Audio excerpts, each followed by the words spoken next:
Oh, bro.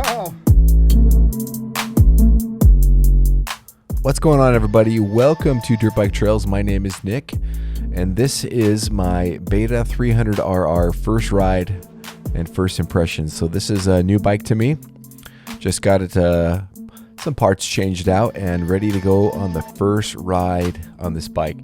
So first I'll start with the things that I really like about this bike, and then some things that I think maybe could be improved. First thing is that the bike starts really easily. It always starts when you hit the start button. The only caveat to that would possibly be when it's cold and it needs to be choked. But even when you just have to choke it, and it always starts right away. The vibration, being a two-stroke, it doesn't vibrate that bad. In the hands, you can't feel anything, nothing at all.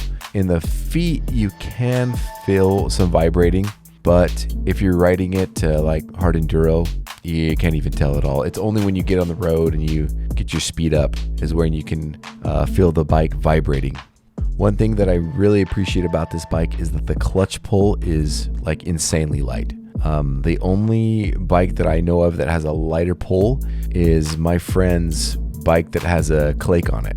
And if any of you guys know about clakes, they are beyond anything. They're just so light, and this thing is almost like that.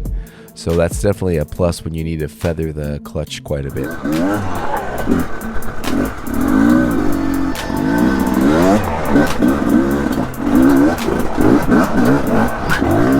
Whoa!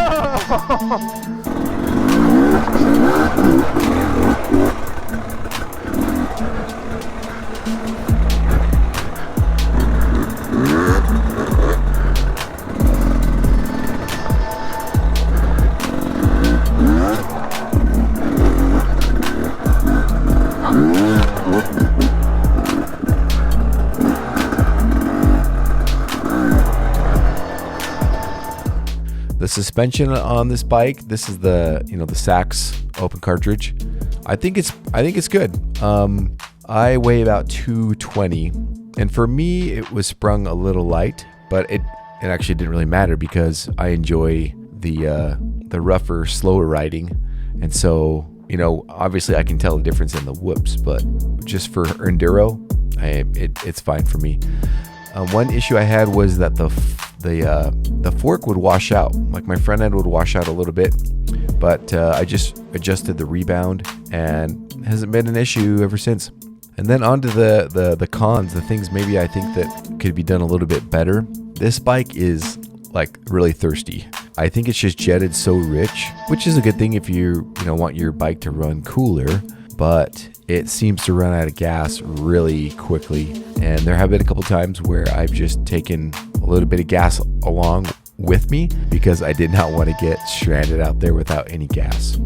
I did change the countershaft sprocket from a 14 tooth to a 13 tooth to try to get more of the tractor feel, and that made a huge difference. It really made it just so much easier to tractor and to lug without having to feather the clutch as much. So I would definitely recommend changing to a 13 tooth.